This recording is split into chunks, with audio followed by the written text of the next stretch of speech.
There's no single answer as to whether or not any company should outsource anything, and it's a decision that should not be taken lightly. Once the commitment is made, it can be difficult and expensive to reverse, especially after your employees have moved on, facilities downsized, and equipment redeployed. Topping the list of reasons companies outsource is the reduction in control of operating costs. Despite all the other rationalizations you hear, without a business case, it wouldn't happen. Problem is, many business cases are built upon incomplete and incorrect assumptions. High on the list of complaints of outsourcing customers is the failure to completely define relative responsibilities and the resulting impact to the bottom line. Hidden costs can accompany line items like connectivity, security, continuity, reporting, governance, QA, software licenses, IT, travel expenses, and visas, to name just a few. These can mount up if you haven't anticipated all aspects of cost in your model. So too, as the offshore standard of living increases, wages follow. What is cheap labor today won't stay that way forever. Even though you may be contractually locked into labor rates, attrition and a lack of competitiveness in attracting talent can impact your quality of service. Without a concrete strategy to introduce ongoing efficiencies and service improvements, expect your outsourcing value proposition to either stagnate or erode over time. There are other soft expenses that are more difficult to quantify. The more obvious examples include the loss of customer goodwill when outsourcing moves offshore. Certain demographics can be especially intolerant of domestic job losses as exposed by that foreign accent on the other end of the line. Furthermore, the slump in customer service as work is transitioned, and there will be one, is another consideration to factor into the decision.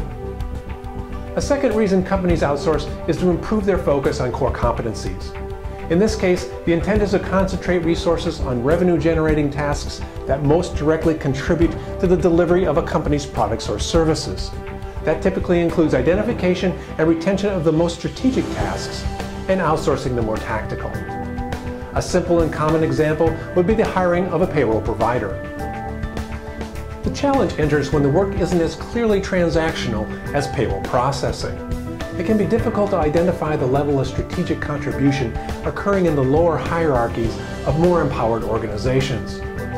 Also, poorly organized, measured, and documented processes may require more lengthy knowledge transfer and a higher degree of managerial oversight than anticipated. The downside is that unrecognized strategic input can be permanently lost. Employees intended for a more strategic focus may become burdened with supporting a struggling outsourcing partner. Yet other companies outsource to gain access to world-class skill sets, best practices, and technologies. Because a vendor has experience in a particular industry or vertical doesn't necessarily mean you'll benefit from that. Every outsourcing vendor will have to hire and train a new team to perform your work. The ability to seed that new team with experienced resources from established client programs is difficult and sometimes of questionable merit. Individual workflows can be so tied to proprietary systems, product lines, and policies that there is often far less inter-industry knowledge portability than might seem logical. In the offshoring marketplace, increased competition for global talent in the most economic labor geographies can contribute to serious talent shortages. Attrition rates reported from 5 to 50% and as high as 80% in rare instances can guarantee you won't be working with the same team a year later. A lack of employee tenure coupled with a poor training curriculum can result in an almost total loss of tribal knowledge that may have taken years to build. Reputable outsourcing vendors tend to excel in the areas of workforce management and measurement. A few vendors will package proprietary and off-the-shelf system implementations as part of the partnership. Those can include CRM, ERP, AP, and AR, as well as various reporting and statistical analysis platforms.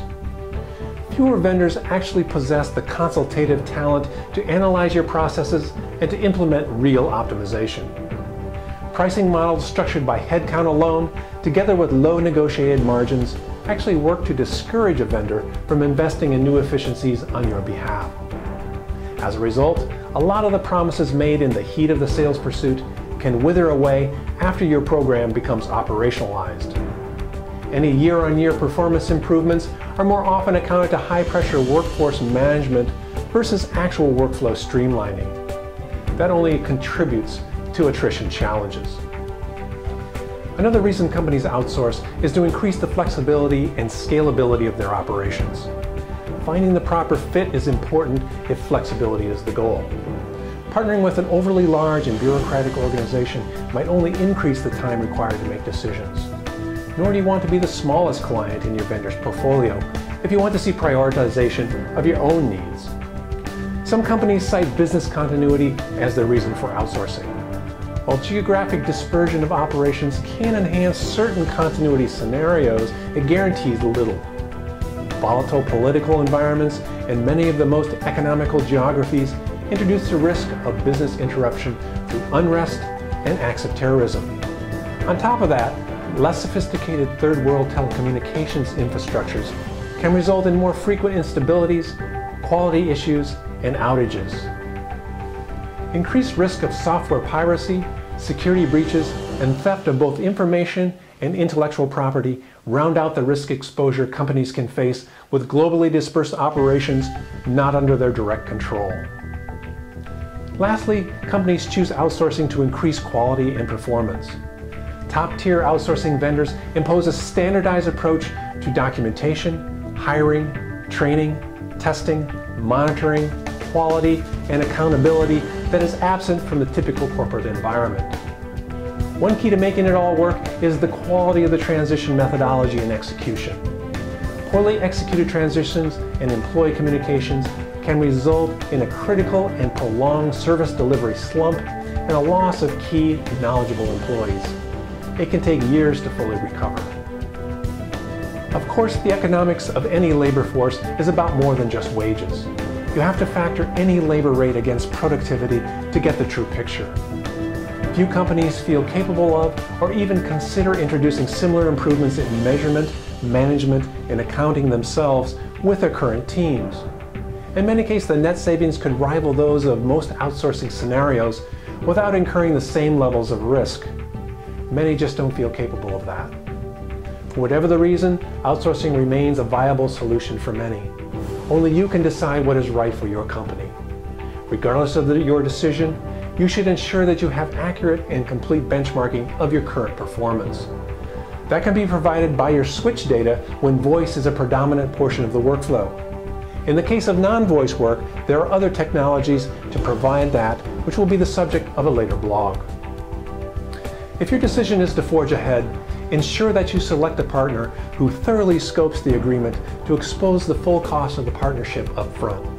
Provides a clear plan and methodology for continuous process improvement with clearly defined milestones over the contract term. Demonstrates consultative skills sufficient to provide process insight and enhancement.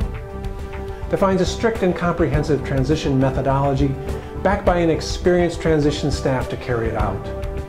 Can document and compile a comprehensive, thorough, and repeatable training curriculum. Provides a fault-tolerant telecommunications network protected from major outage threats. Defines and enforces a strict security structure and policy protecting your information and IP. And finally, one that demonstrates the flexibility and scalability you will require now and into the future. I'll be providing more videos in coming blogs dealing with evaluation, selection, solution, contracts, transition, and operation of an outsourcing engagement. Thank you for subscribing.